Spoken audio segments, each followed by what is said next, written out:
বন্ধুরা, আজকের এই ছোট ভিডিওটায় আমি আপনাদের সাথে শেয়ার করে দিব কিভাবে আপনারা বাইন্যান্সে ডলার ট্রান্সফার করবেন। সো এক অ্যাকাউন্ট থেকে মানে ফিউচার থেকে স্পটে বা স্পট থেকে ফিউচারে কিভাবে অ্যাকাউন্ট ডলার ট্রান্সফার করবেন, তার জন্য অ্যাসিস্টে আসবেন, ট্রান্সফারে ক্লিক করবেন।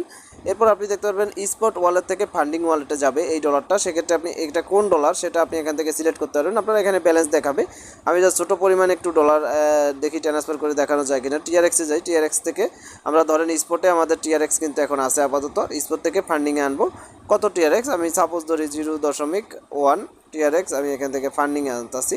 ওকে 0.1 জিরো দশমিক দেইনি, সরি, 0.1 টিআরএক্স এখানে আমরা ফান্ডিংয়ে চলে আসবো। দেখতে পাচ্ছেন এখান থেকে কিন্তু আরও করতে পারবেন। দেখেন স্পটে আপনার ডলার থাকলে স্পট থেকে ফান্ডিং থেকে স্পট, এভাবে কিন্তু আপনি এগুলো ট্রান্সফার করতে পারবেন। ঠিক আছে, সেক্ষেত্রে এগুলো কিন্তু খুব সহজেই দেখেন প্রত্যেকটা ডলারের আছে, ওইখান থেকে ট্রান্সফারটা কিন্তু আপনি করতে পারবেন।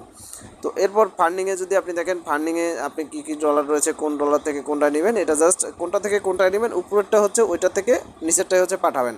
এছাড়া এখান থেকে যদি আমি ট্রান্সফার করে দিই সেক্ষেত্রে ফান্ডিং থেকে এসে আবার ফান্ডিংয়ে ব্যালেন্স নেই, সেক্ষেত্রে এই যে দেখছেন স্পটে ব্যালেন্স আছে, ফান্ডিংয়ে নিচ্ছি। তো জাস্ট 0.1 দেওয়ার পর আপনি জাস্ট কনফার্ম ট্রান্সফারে ক্লিক করবেন, ওকেতে ক্লিক করবেন, আপনার এটা কিন্তু ট্রান্সফার হয়ে যাবে।